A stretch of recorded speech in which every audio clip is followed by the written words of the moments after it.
Hey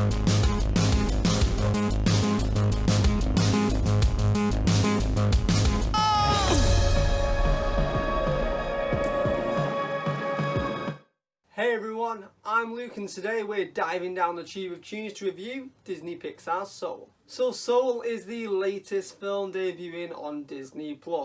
Now it should have come out in cinemas, but obviously due to the pandemic it had to get pushed back and they eventually decided to release it on Disney+ at no extra charge. So unlike the release of Mulan a few months back, you aren't paying a premium surcharge to watch this film, it's included in your subscription. And to make it seem like an even more of a gift from Disney, they chose to release it on Christmas Day. Which is of course a wonderful gift to wake up to on Christmas morning, a brand new Disney Pixar film to watch at no extra cost. Well, does the film live up to the Christmas hype? Stick around and find out. Oh, and don't worry, there's not going to be any spoilers in this review. So if you haven't checked it out yet, maybe you're not sure whether or not to subscribe to Disney+, well stick around because this is the video for you. So the film centres around Joe Garner, a jazz musician who feels like he's stuck in a dead-end job as a middle school music teacher. At the start of the film we see him get offered a permanent role at the school, and instead of being elated due to having job security, we find him very unsure whether or not the role is a great idea for him to take. But at the same time we see him get offered the opportunity to play on stage at a famous jazz club alongside a famous jazz band. Which is of course a huge opportunity. It's exactly what he'd been waiting for all of his entire life, and of course he was going to take it. But it looks like the universe did not have that in mind for Joe, as on his way home to get ready for the gig, we see him fall down a manhole to his seeming death. It was actually a really fun sequence. Obviously the name of the film is Soul, and if you've seen any trailer or read any sort of synopsis about the film, we know that Joe does die at the start of the film, and so you have a fun little sequence where you see him narrowly avoid death left, right and centre. Just helps set up the fact that he clearly isn't paying attention and he was bound to die being so careless. Okay, so Joe dies. What happens to his soul? Well, we see it drift towards the great beyond, but he panics and tries to run away from his fate and finds himself stuck in the great before. What is the great before? Well, that is the place souls come from before they are born. It's where they're assigned countless personality traits and find their spark of life. And while he's here, he gets forced together in this situation with 22. Of course, Joe is a soul who's trying desperately to get back to Earth, whereas 22 is a soul who's desperately trying not to go to Earth. And so the pair work off each other in fun ways, and the two bounce off on each other in an incredible way, and they go off together to discover their true selves and their purposes in life. And that's pretty much all I'm going to say in terms of the film's plot. Like I said, this is a non-spoiler review, and to be quite honest, I don't really want to say anything past the first act of the film, as really pretty much everything from acts 2 and 3 has been kept out of the trailers and the promotional material, so I don't really want to ruin what happens in those later stages of the film. So what did I think?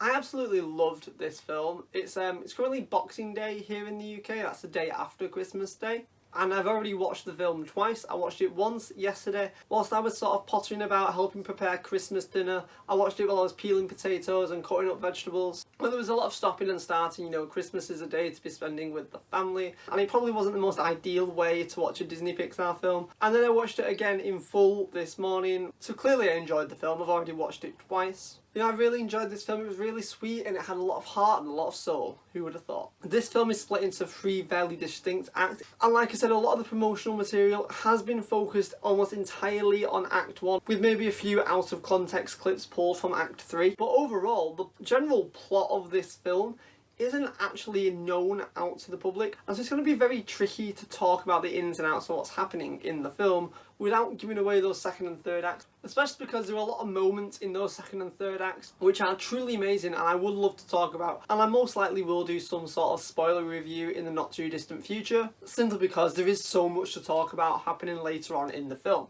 You know, the plot that I gave earlier on, when I do say it like that, sounds somewhat fairly generic and formulaic, and sure, this film definitely does follow the Pixar formula. It's sort of a buddy film where 2 characters go off on a journey of self-discovery. Sure, that is definitely there. I do feel like when you're watching the film, it doesn't feel overly formulaic. It's just one of those things that when you stand back and try to describe and simplify the plot to someone, it will start to sound formulaic, but I feel like the way they do it is so incredibly well done, and there's lots of new ideas and lots of care and thought has been put into these characters and the worlds they inhabit that it in no way feels formulaic when you are watching the film. Like I said, the film has 3 very distinct acts, and each one feels like it's taking the plot in a new direction, and so that does help to break up the film. It makes it feel less formulaic and more like, oh, it feels fresh because there's constantly new elements being introduced. So one of the most unique aspects about this film is that of the soul world. Whether it's the escalators to the great beyond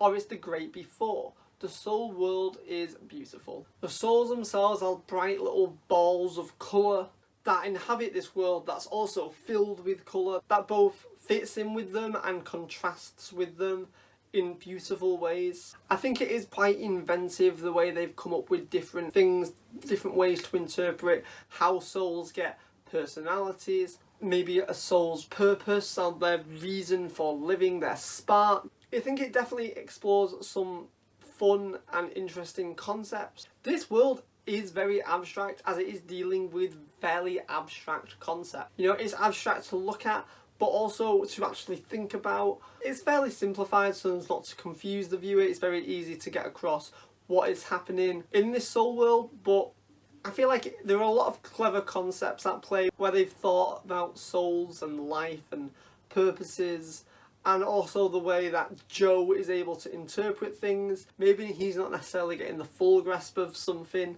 and that's sort of a way you can get around being like, well, just because Joe interpreted it like that doesn't mean we're saying this is how souls work. That's how Joe interpreted it. But the main thing to talk about in the soul world is just the look of it. It is absolutely beautiful to behold. It's very ethereal to look at, but it's not necessarily made of like clouds or gas, or it's like wet and liquidy. It's just there, and it's like very bright and like reflective and like a spectrum rainbow type vibe to it. And there are different areas of the soul world that highlight different parts of people's souls, and they have an area that seems to be made of like sand, or like a kinetic sand type thing that's very dark and looks sort of like a galaxy type thing. It's very transformative and can sort of look at it, and it's very abstract, but you are still able to sort of tell what it represents. And yeah, I think it's really fun and inventive. And now you can contrast that with the human world. Of course, this film starts off with Joe living life as a human in his own body, you know, on Earth. And Joe's goal in the film is to get back to Earth to perform in his gig. So Earth is seen quite a lot in this film. It's featured fairly heavily, and it is in perfect contrast to the soul world. Obviously everything on Earth is hard and physical, and you know, we're at the point now where Pixar and a lot of the animation studios can basically do almost photorealism. At the end of the day, if they can make The Lion King photorealistic, of course they can make Toy Story and Soul photorealistic. That's not to say there aren't cartoony elements. Sure, a lot of the character designs have like overly exaggerated caricature-like features that, yeah, when you look at them you can tell they're cartoons, but look at their hair, look at their clothes. It's all very photoreal. And I will say this is something that I'm not normally a big fan of, but I do think it works fairly well in this film. The soul world is very beautiful and abstract, but it is very simplified and it looks very cartoony, and with all the bright colours, and you have like elements of the characters that are like 2D, like Joe's glasses. The fingertips are sort of outlined in 2D. Terry and all the Jerrys are made in this sort of 2D wire sculpture type thing.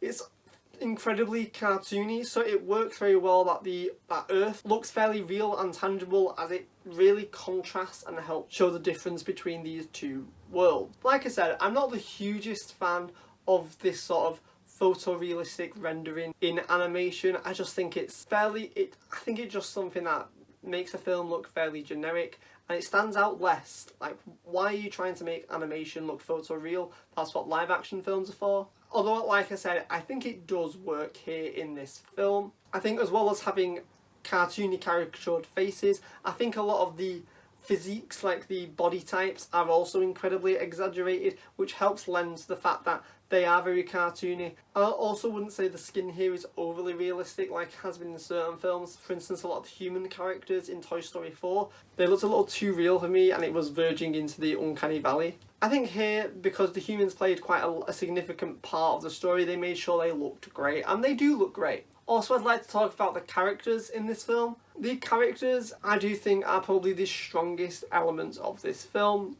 Like I said earlier, it's this sort of buddy movie between Joe and 22. As those characters perfectly contrast with one another and help play off one another. Joe just wants more than anything to get back to Earth so that he can play this game. He saw this as like his big opportunity to go somewhere in life, and he even says ironically at the start of the film that he'd die happy after having played there. Whereas 22, she's been living in the Great Before, or the youth seminar, for thousands and thousands of years. Even just her name, 22, implies that she was the 22nd soul ever created, and she should have gone to Earth a long time ago. But for whatever reason, she just didn't want to go. She never saw the point. She was never able to get her spark that made her want to go to Earth. And there's just hinted heavily that over the years she's had countless encounters with various people who have lived on Earth. And she's just decided that, yeah, living on Earth isn't all it's cracked up to be. And she just has zero interest in going out and living her life. I think she's a great character in that I think a lot of people sometimes might feel like Joe and like 22 in that they're stuck in this place between living and dying, and they just don't know how to go about living their life. And I hope people are able to take away a hopeful message from this film, because I certainly did. And I do think 22 and Joe, the way they play off one another, I think it's really the centrepiece of this film. I'm sure there are other characters around them that certainly help drive the plot forward. I think ultimately it's these two characters and their relationship is what's going to make you care about this film, because you care about these characters and you want to know what happens to them and you want to see them through it all. I just really liked this film and I really liked these characters. I thought they were really fun to watch. Of course, this film did come out on Disney Plus, and one of the benefits of a film being released on the platform is that if you head on over to the extras section under the film, you can actually watch a lot of special features. There's one on the arts, there's a couple on the music, there's one on how they came up with all these abstract concepts, and of course there's one on how they made this film from working at home. I think these were all really interesting looks behind the scenes of how they made this film, and I personally would recommend the first one, Artsy Taffy, which is all about the visuals. I mean, the visuals are something that I myself am most interested in that I'm into animation and art, but all of the extras on this film are great. And it's nice to be able to watch them like almost immediately after watching the film, because you really get a sense of all the love and care that's been put into making this film. Also, if you did want to know a little bit more about behind the scenes of this film, there were a couple episodes of the Inside Pixar series also on Disney Plus that delve a little bit behind the scenes of how they made the film. And that came out just over a month ago, I think. So go check that out. This is, of course, Disney's big release on Christmas Day. There were, of course, a few smaller things released. For instance, there was a short called Burrowed, and that was released under the Disney Pixar Spark Shorts category. So, you know, that was a Pixar short released alongside this Pixar film, and to sort of recreate the cinema experience, I decided to watch this Pixar short before the Pixar film, as that is traditionally how Pixar tends to like package films and a short when releasing a film at the cinema. Now, I'm not entirely sure if Burrow actually was going to be attached in front of Soul, as it is branded under the Pixar Spark Shorts series, which is a series of shorts Pixar released exclusively to Disney Plus. So maybe they wouldn't have actually been packaged together, but I will say that's how I chose to watch them. And maybe I'll make a separate video about Burrow, but I will just say it was a really fun short, as it was just nice to enjoy a short and feature Pixar package sort of thing. And if you've not watched Soul yet, I would recommend you watching it like that as well. And so you might be someone that doesn't have Disney Plus and you're wondering, well, is Soul worth subscribing to Disney Plus for? Maybe you don't care about The Mandalorian or the upcoming Marvel shows. You don't care about Disney opening up their backlog, their entire archive of films and TV shows. You don't care about that, you just want to watch Soul. Well, Disney Plus in the UK is currently $5.99, $6.99 worldwide, depending on where you live. And I'm gonna be honest, even if you don't watch anything else, if you just watch Soul once, that is not a bad price for a film. I'd argue most cinema tickets cost more than that. So if you want to watch this film twice, or even if there's just two of you that want to watch it once, $5.99 is definitely worth the price of watching Pixar's Soul. But I'd probably be saying that even if it was only an okay film. But this is a brilliant film, and I definitely think it's worth the price of a subscription. You only have to pay for the 1 month. You aren't locked into a 12-month contract unless you pick that option because it is slightly cheaper. So is Soul worth a Disney Plus subscription? Definitely. Do I recommend you watch it? I mean, if you just like good films, I would, you know. Do I think it's Pixar's best film? Probably not. I think I still probably enjoy things like The Incredibles and Ratatouille and Toy Story 2 a lot more than this film, but I really enjoyed this film. I'd definitely watch it again, probably watch it countless times in years to come. Yeah, I think this is just another great film from Pixar. If you like this video, guys, please give it a like. It really helps the channel out and gets it seen by more people.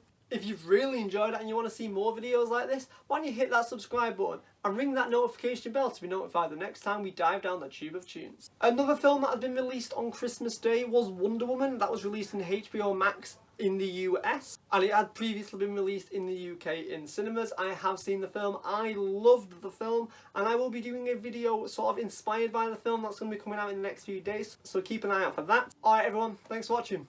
Cheers. Thanks for watching Tube of Tunes. If you want more from the channel, hit subscribe. If you want to keep up to date with what's going on, follow us on our socials. Hope you liked it. Cheers.